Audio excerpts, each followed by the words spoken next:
একদিন হযরত ঈসা সিরিয়ার পথে যেতে যেতে একটা মানুষের মাথার খুলি পড়ে রয়েছে দেখতে পেলেন। সেই খুলিটার সঙ্গে কথা বলার জন্য তার খেয়াল হলো। তিনি তখনই খোদার দরগায় আরজ করলেন, হে প্রভু, আমাকে এই খুলির সঙ্গে কথা বলার শক্তি দাও। খোদা তার প্রার্থনা মঞ্জুর করলেন। হযরত ঈসা খুলিকে বললেন, হে অপরিচিত কঙ্কাল, তোমাকে যেই কথা জিজ্ঞাসা করব তার ঠিক ঠিক উত্তর দাও। বলার সঙ্গে সঙ্গে ঈসা শুনতে পেলেন পরিষ্কার ভাষায় সেই খুলি কালেমা শাহাদাত পাঠ করল। ঈসা জিজ্ঞাসা করলেন, তুমি পুরুষ না স্ত্রী? খুলি উত্তরে বলল, পুরুষ। ঈসা বললেন, তোমার নাম কি? খুলি উত্তরে বলল, জামজাম। ঈসা আবারও জিজ্ঞাসা করলেন, আগে তুমি কি ছিলে? খুলি উত্তরে বলল, আমি বাদশাহ ছিলাম। ঈসা বললেন, বটে, তোমার জীবনে কি কি কাজ করেছিলে? খুলি উত্তরে বলল, আমি আগে একজন বাদশাহ ছিলাম। ধন দৌলত লোক লস্কর আমার এত বেশি ছিল যে দুনিয়ার বাদশাহরা দেখে অবাক হয়ে যেত। তারা আমাকে দেখে খুব ভয় আর সম্মান করত, কিন্তু আমি কারো উপর কোনো অত্যাচার করতাম না। গরিব দুঃখীদেরকে সাধ্যমতো দান করতাম। সমস্ত দিন নিজের কাছে ব্যস্ত থাকতাম, কিন্তু ভুলেও কখনো খোদার নাম মুখে আনতাম না। এমনি করে অনেক দিন আমি বাদশাহী করেছিলাম। একদিন দরবারে বসে কাজ করছি, এমন সময় হঠাৎ করে আমার মাথা ব্যথা শুরু হলো। মাথা ব্যথা ক্রমেই বাড়তে লাগলো, কিন্তু যন্ত্রণা ক্রমেই অসহ্য হয়ে উঠল। যেখানে যত বড় হিকিম ছিল, চিকিৎসার জন্য তাদের সকলকে ডাকা হলো, কিন্তু কিছুতেই কিছু হলো না। যন্ত্রণায় ছটফট করতে লাগলাম, মাঝে মাঝে অজ্ঞান হয়ে পড়তে লাগলাম। এমন সময় হঠাৎ করেই একটা আওয়াজ আমার কানে ঢুকলো। কেউ যেন চিৎকার করে বলছে, জমজমের প্রাণ বের করে দোজখে ফেলে দাও। আর সঙ্গে সঙ্গে এক বিকট মূর্তি আমার সামনে এসে দাঁড়ালো। উফ, কি ভীষণ তার চেহারা! দেখে আমি অজ্ঞান হয়ে পড়লাম। তারপর কি হলো আমার মনে নেই। যখন জ্ঞান ফিরে এলো তখন দেখলাম প্রাণ নিয়ে যাওয়ার জন্য আজরাইল একা আসে, তার সঙ্গে আরো অনেক ফেরেশতা এসেছে। কারো হাতে লোহার ডান্ডা, কারো হাতে শিক, কারো হাতে খোলা তলোয়ার। সমস্তই আগুনে পোড়ানো জবা ফুলের মতো রাঙা। তারা সেই সব দিয়ে আমাকে খোঁচা এবং শেখা দিতে লাগলো। আমি যন্ত্রণায় চিৎকার করে বলতে লাগলাম, ওগো, তোমরা খুঁচিয়ে খুঁচিয়ে আমায় মেরো না, আমায় ছেড়ে দাও।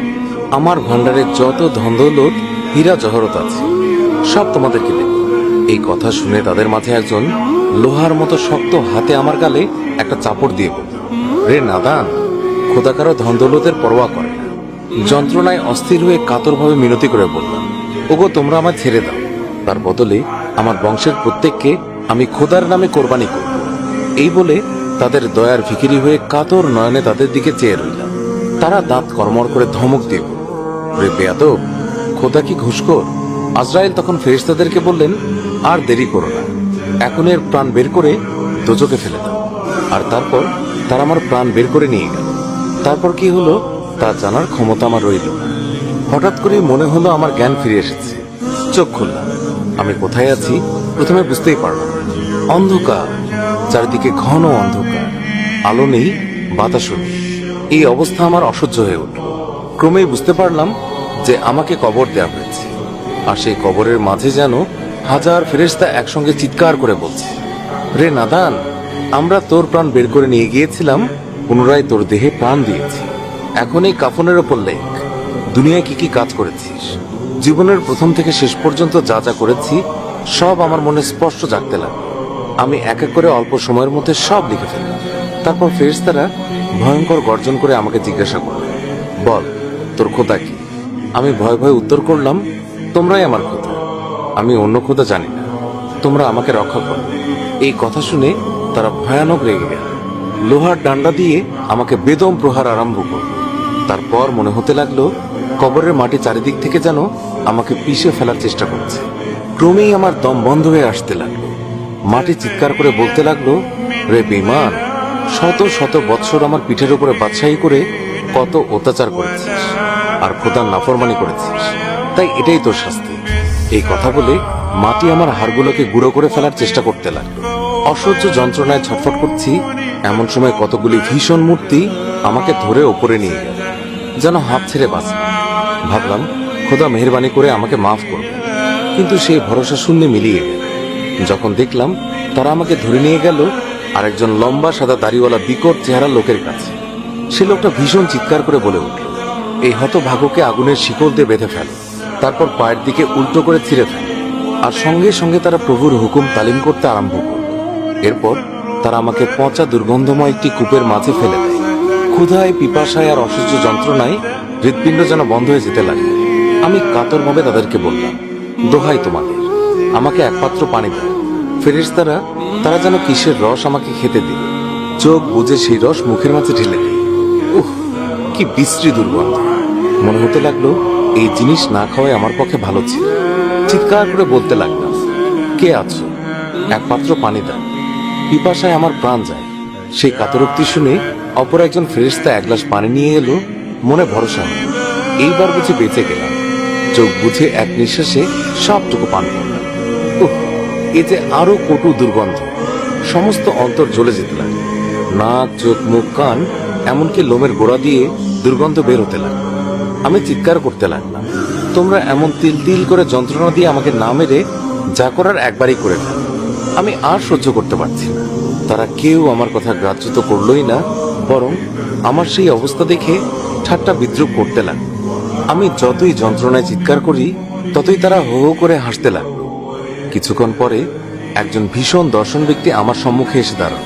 তার ভয়ঙ্কর আকৃতি দেখে আমার বুক শুকিয়ে গেল। তার বিষ মাখানোর লম্বা নখে আমাকে গেঁথে শূন্যের শুকরাত নামে এক পাহাড়ে নিয়ে এল। সেই পাহাড়ে 7টি কূপ। প্রত্যেক কূপ থেকে বিষাক্ত গরম ধোঁয়া বের হচ্ছে। প্রত্যেক কূপে হাজার হাজার বিষাক্ত সাপ এবং বিছা পরস্পর কামড়াকামড়ি করছে, আর তাদের মুখের বিষ নিঃশ্বাসে এই ধূম্র নির্গত হচ্ছে। ফেরেশতারা আমার চুল ধরে সেই কূপের মাঝে ফেলে দিল, আর সাপ বিছারা চারিদিক থেকে আমাকে কামড়াতে আরম্ভ করে দিল। জ্বালায় চিৎকার করতে লাগলাম। তারপর তারা আমাকে এক পুকুরের কাছে নিয়ে গেল। সেই পুকুরে পানি নেই, শুধুই পুঁজ, রক্ত আর বিষে ভরা সেই পুকুর। আমার চুল ধরে সেই পুকুরের মাঝে জোর করে আমাকে ডুবিয়ে রাখল। যতই উপরে ওঠার চেষ্টা করি ততই তারা আমাকে জোর করে চেপে ধরে রাখে। এই রকমই এক কূপ থেকে আরেক কূপে, এক পুকুর থেকে আরেক পুকুরে হাজারবার ডুবিয়ে হাজারবার তুলে এনে শত বছর ধরে আমাকে কষ্ট দিল। তারপর আজ হঠাৎ করেই শুনতে পেলাম কে যেন কাকে বলছে, যেই পথে হযরত ঈসা যাচ্ছেন সেই পথে জমজমকে দোজখ থেকে তুলে ফেলে দাও। দুনিয়াতে সে অনেক ভালো কাজ করেছে। অন্নহীনকে অন্ন এবং বস্ত্রহীনকে বস্ত্র দান করেছে। সে আজ তার পুরস্কার পাবে। সে খোদার নাম একবারও মুখে আনেনি, সেই জন্য সে পাপ করেছে। তার শাস্তি পুরো মাত্রায় ভোগ করার পর সে আবার দুনিয়াতে যাবে। ঈসা আলাইহিস সালাম জিজ্ঞাসা করলেন, জমজম, তুমি আমার কাছে কি চাও? জমজম বলল, তুমি খোদার কাছে এই প্রার্থনা করো, তিনি যেন আমার সমস্ত পাপ ক্ষমা করে আমাকে পুনরায় পৃথিবীতে পাঠিয়ে দেন। ঈসা 2 হাত তুলে জমজমের জন্য খোদার কাছে আরজ করলেন।